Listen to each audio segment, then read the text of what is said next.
बिस्मिल्लाहिर्रहमानिर्रहीम। अस्सलाम वालेकुम दोस्तों, एक नई वीडियो के साथ हाजिर हैं। चले अपनी वीडियो स्टार्ट करते हैं। आज काफ़ी दिन के बाद आपसे बात हो रही है। खबर कुछ ऐसे है कि रशिया के 4 जहाज एक ही दिन के अंदर शॉट डाउन कर दिए गए हैं। इन 4 जहाज़ों के अंदर से 2 हेलीकॉप्टर्स थे, MI-8 हेलीकॉप्टर्स, एक रशिया का Su-34 full back strike aircraft था और एक रशिया का Su-35 फ्लैंकर ई एयरक्राफ्ट था। Su-35 जहाज का आई बिलीव ये तीसरा नुकसान है। इससे पहले जंग के शुरू में एक Su-35 जहाज जो है वो शॉट डाउन कर दिया गया था। फिर एक की खबर आई थी लेकिन उसकी कोई फुटेज सामने नहीं आई थी। इस वजह से एक इबहाम ही था कि रशिया के कितने Su-35 जहाज गिराए जा चुके हैं। ये Su-35 जहाज गिर चुका है और एक ही दिन के अंदर 4 जहाज जो हैं वो रशिया के गिरा दिए गए हैं। रशिया के लिए बहुत कंसर्न वाली बात है और उससे भी बड़ी कंसर्न वाली ये बात है कि ये चारों के चारों जहाज रशियन टेरिटरी के अंदर गिराए गए हैं और ये बात रशियंस के लिए हजम करना कोई इतना आसान नहीं होगा कि एक दिन के अंदर 4 जहाज गिरा दिया जाना, और वो भी उसकी अपनी टेरिटरी के अंदर। या तो ये जहाज यूक्रेन की टेरिटरी के अंदर गिराए जाते तो पता चलता है कि ये या तो वहां पे जो है कोई हेलीकॉप्टर्स अगर गए हैं तो कोई किसी ट्रूप्स वगैरह को लेके गए हैं। इन हेलीकॉप्टर्स के अंदर से एक जो था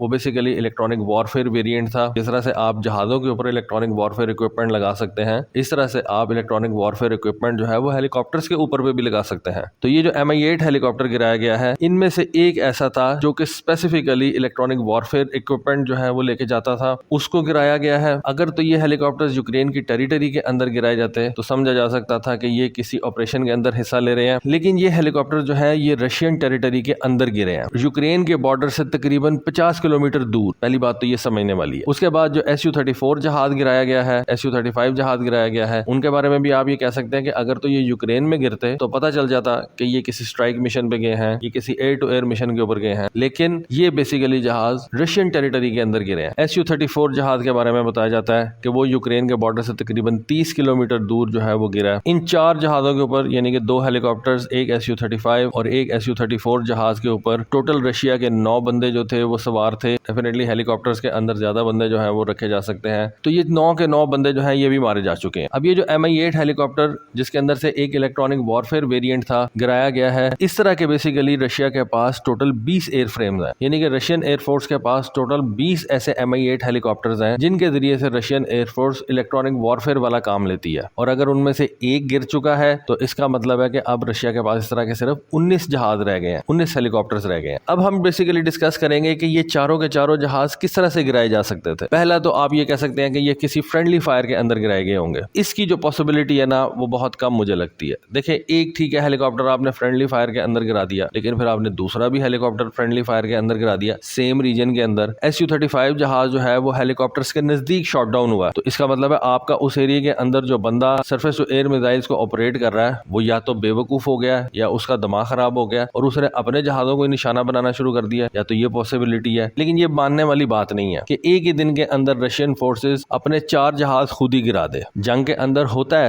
ऐसा नहीं है कि जंग के अंदर ऐसा नहीं होता, लेकिन फिर भी एक ही दिन के अंदर ऐसे 4 जहाजों को गिरा देने का मकसद ये है कि आपके ट्रूप्स की जो ट्रेनिंग है वो इंतहाई बुरे तरीके से की गई है। लेकिन फिर एक और बात भी आ जाती है कि अगर ऐसा होना ही था तो ये जंग के शुरू के अंदर होता। अब तकरीबन इस जंग को 1.5 साल मुकम्मल हो चुका हुआ है, तो तब जाके रशियन एयरफोर्स ने अपने जहाज गिराना शुरू कर दिए हैं, तो ये हाईली अनलाइकली बात है। चलें ये भी पॉसिबिलिटी हम डिस्कस कर लेते हैं कि ये जो हेलीकॉप्टर्स थे, क्योंकि ये लो फ्लाइंग होते हैं, इनकी स्पीड इतनी ज्यादा तेज नहीं होती, इनको किसी मैन पैड के जरिए से भी गिराया जा सकता है। तो हो सकता है कि रशिया की आर्मी ने इन जहाजों को गिरा दिया हो, लेकिन अब रशिया की आर्मी ने 2 जहाज या 2 हेलीकॉप्टर्स एक ही दिन के अंदर गिराने थे, तो ये भी बात इतनी जो है वो आसानी से हजम नहीं की जा सकती। दूसरी जो सबसे बड़ी पॉसिबिलिटी मेरे ज़हन में आती है वो ये है कि यूक्रेन ने अपनी स्ट्रेटेजी को बदला है। यूक्रेन के पास जैसा कि आपको पता है कि अब नए surface to air missile system जो है वो आना शुरू हो गए हैं। Patriot surface to air missile अब यूक्रेन को हासिल हो चुके हुए हैं और 1-2 ममालिक ने यूक्रेन को अपने कुछ surface to air missile system जो है वो दिए हैं। तो इस बात से ये लगता है कि यूक्रेन ने अपने surface to air missile system border के नजदीक लगा दिए हैं और जैसे ही उनको लगता है कि कोई रशियन जहाज या कोई रशियन हेलीकॉप्टर यूक्रेन के बॉर्डर की तरफ बढ़ रहा है, वो उसको लॉक करते हैं और शॉट डाउन कर देते हैं। देखिए, इस वक्त तो जंग लगी हुई है और अगर आपने अपने दुश्मन को रोकना है तो बेहतर यही है कि आप अपने दुश्मन को उसके एरिया के अंदर ही रोकें। इससे पहले कि ये Su-34 जहाज जो कि एक स्ट्राइक एयरक्राफ्ट है, Su-35 जो कि बेसिकली एक एयर सुपीरियोरिटी फाइटर समझा जाता है, वो यूक्रेन के बॉर्डर्स के अंदर आता और यूक्रेन का आके वहां पे कोई नुकसान करता। यूक्रेन ने इन जहाजों को रशियन बॉर्डर के अंदर ही लॉक करके शॉट डाउन कर दिया। इसे होगा तो कुछ नहीं, लेकिन वक्ती तौर पर रशियंस को एक धचका जरूर लगा और रशियंस इसको अब पहले आइडेंटिफाई करने की कोशिश करेंगे कि ये हुआ कैसे है, और अगर तो ये यूक्रेन के सरफेस टू एयर मिसाइल्स का निशाना बने हैं तो पहले तो रशियन जो है वो इस surface to air missile battery को लोकेट करेंगे, उसको न्यूट्रलाइज करने की कोशिश करेंगे, इस एरिया को साफ करेंगे ताकि रशियन जहाज जो है वो यूक्रेन के बॉर्डर के अंदर जाके तो ऑपरेट कर सकें। देखें, इससे पहले यूक्रेन की स्ट्रेटेजी ये थी कि ये जो सरफेस टू एयर मिसाइल जो है इनको अपनी की इंस्टॉलेशंस के नजदीक इंस्टॉल किया जाए। मसलन अपने कीव कैपिटल के नजदीक इनको इंस्टॉल कर दिया जाए। कोई रशिया का ड्रोन आता है वहां पे, तो उन ड्रोन्स को मार गिराने के लिए surface to air missile system जो है वो इस्तेमाल किए जाएं। लेकिन अब लगता है कि यूक्रेन ने ये सोचा कि हम कितनी देर इन महंगे सरफेस टू एयर मिसाइलों को जो है वो सस्ते ड्रोन्स के खिलाफ इस्तेमाल करेंगे, और यूक्रेन की मिलिट्री ने अपनी स्ट्रेटेजी को बदला है और वो अब इन महंगे सरफेस टू एयर मिसाइलों को